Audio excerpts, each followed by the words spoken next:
మత్తు పదార్థాలకు బానిసై దొంగతనాలకు పాల్పడుతున్న ముఠాను అల్వాల్ పోలీసులు అరెస్ట్ చేసి రిమాండ్కు తరలించారు. అల్వాల్ పోలీస్ స్టేషన్ పరిధిలో తాళాలు వేసి ఉన్న ఇళ్లను లక్ష్యంగా చేసుకుని దొంగతనాలకు పాల్పడుతున్నట్లు పోలీసులు పేర్కొన్నారు. నిందితుల నుండి 32 తులాల బంగారు ఆభరణాలు, 4 కిలోల వెండి, ల్యాప్టాప్ స్వాధీనం చేసుకున్నారు. నేరెడ్మెట్, కుషాయిగూడ ప్రాంతాలకు చెందిన విజయ్ కుమార్, కృష్ణవంశీ, సతీష్, తేజ, శ్రవణ్లు కారును అద్దెకు తీసుకుని దొంగతనానికి పాల్పడుతున్నట్లు తెలిపారు. మత్తు పదార్థాలకు బానిసై జల్సాలకు అలవాటు పడే దొంగతనాలకు పాల్పడుతూ దొంగిలించిన సొమ్ముతో గోవాలో జల్సాలు చేసినట్లు విచారణలో వెల్లడైంది. దొంగతనం చేసే ఇళ్లకు దూరంగా కారును నిలిపి హ్యాండ్ మిషన్ సహాయంతో తాళాలు కత్తిరించి దొంగతనాలకు పాల్పడుతున్నట్లు గుర్తించారు.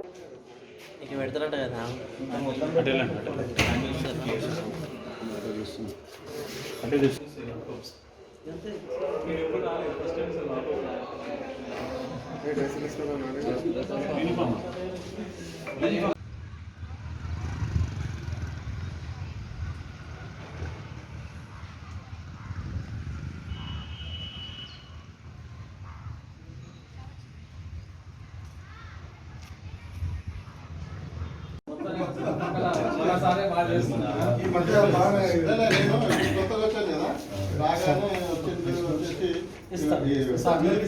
విజిట్కి వచ్చాను. వచ్చిన తర్వాత కలిసాడు, ఇట్లా సార్ మొన్న కేసు అయిన తర్వాత రాహుల్ చెప్పాడు. మళ్ళీ రెండో రోజు నిన్న 20 వస్తున్నారు, కొంత ఫోన్ చేశాడు సార్, అది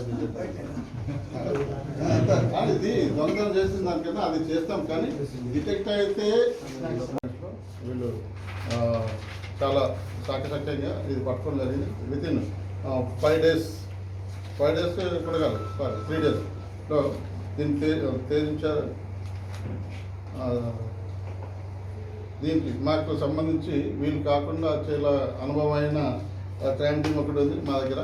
దీంట్లో రాహుల్ దేవ్ ఇన్స్పెక్టర్ గారు, plus crime inspector Pramod Kumar గారు, క్రైమ్ సిబ్బంది విద్యాకర్ రావు గారు, గౌస్వాస గారు, రమాకాంత్ గారు, రాజశేఖర్ గారు, సుధాకర్ గారు ఈ 10 నేరస్తులు చాకచక్యంగా పట్టుకోవడానికి చాలా సహకరించారు. వీళ్ళందరూ కలిసి వీళ్ళకు రివార్డు కూడా మేము రికమెండ్ చేస్తాం.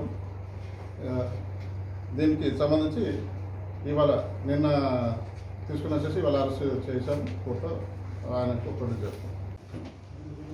Welcome to press media. మా దగ్గర 18th నాడు చిన్న దొంగతనం జరిగింది.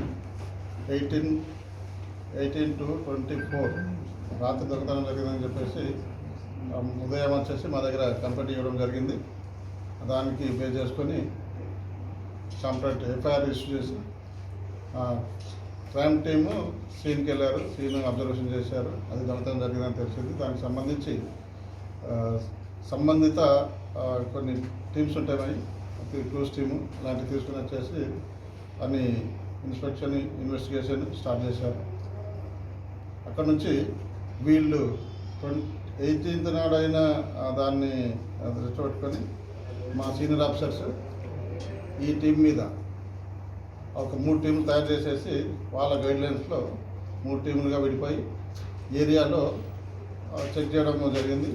దీనికి మాకు టెక్నికల్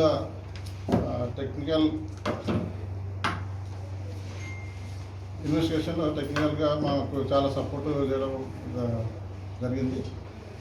దాని ఆధారంగా 21వ తారీఖున నిన్న సాయంత్రం 5 గంటలకి నిందితులను మన మచ్చబల్లారం ఏరియాలో సస్పిషియస్గా తిరుగుతూ ఉంటాయి. మన వాళ్ళ కారు ఆపేసి గుర్తించేసి ఆ కారును ఆపేసి వాళ్ళని ప్రశ్నించగా వాళ్ళు తడబడుతూ సమాధానం చెప్పడం వల్ల వాళ్ళని ఆపేసి లోపల సెర్చ్ చేస్తే ఒక ఆర్నమెంట్స్ దొరికినాయి. కొన్ని సిల్వర్ అండ్ గోల్డ్ ఐటమ్స్ దొరకడం వల్ల వాటి గురించి అడిగితే వాళ్ళు తడబడుతూ సమాధానం చెప్పడం వల్ల వాళ్ళను పోలీస్ స్టేషన్ తీసుకుని వచ్చేసి వాళ్ళని ఇంటరాగేట్ చేయగా వాళ్ళు నేరాన్ని అంగీకరించారు. అయితే అంగీకరించడానికి సిద్ధంగా ఉంటే పంచుల సమక్షంలో వాళ్ళని కన్ఫెషన్ రిపోర్ట్ తీసుకొని మిగతా ఏమేమి చేశారని చెప్పగా వాళ్ళు మిగతా దీనికంటే ముందు మొత్తం దీంతో పాటుగా 5 కేసులు చేశారు. ఒకటి 2 ఏమో ఏరియాలో జరిగినాయి, ఇంకా 2 జవహర్ నగర్ ఏరియాలో 2 కేసులు, ఇంకోటి చెల్లపల్ల ఏరియాలో 1 కేసు జరిగింది. అయితే మనకు దొరికిన ముగ్గురు నిందితులు ఎవరైతే ఉన్నారో వాళ్ళు మన కేసుకు సంబంధించిన వాళ్ళు వీళ్ళు ముగ్గురు ఇన్వాల్వ్ అయి ఉన్నారు. అయితే చెర్లపల్లిలో చేసిన నేరంలో ఇంకొక నేరస్తుడు మరియు జవహర్ నగర్ ఏరియాలో చేసిన దాంట్లో ఇంకో నేరస్తు ఇద్దరు కూడా అబ్స్కాండింగ్ ఉన్నారు. మనకు ముగ్గురు దొరికారు. అయితే వీళ్ళ కన్ఫెషన్ ప్రకారము రిమైనింగ్ ఏదైతే స్టోలెన్ ప్రాపర్టీ ఉందో దాని కొరకు ఎక్కడుందని చెప్పేసి అనగా మా వెంబడి అసెస్ చూస్తామని చెప్పేసి వాళ్ళు చెప్తే మేము వాళ్ళు చెప్పిన దారిలో వాళ్ళు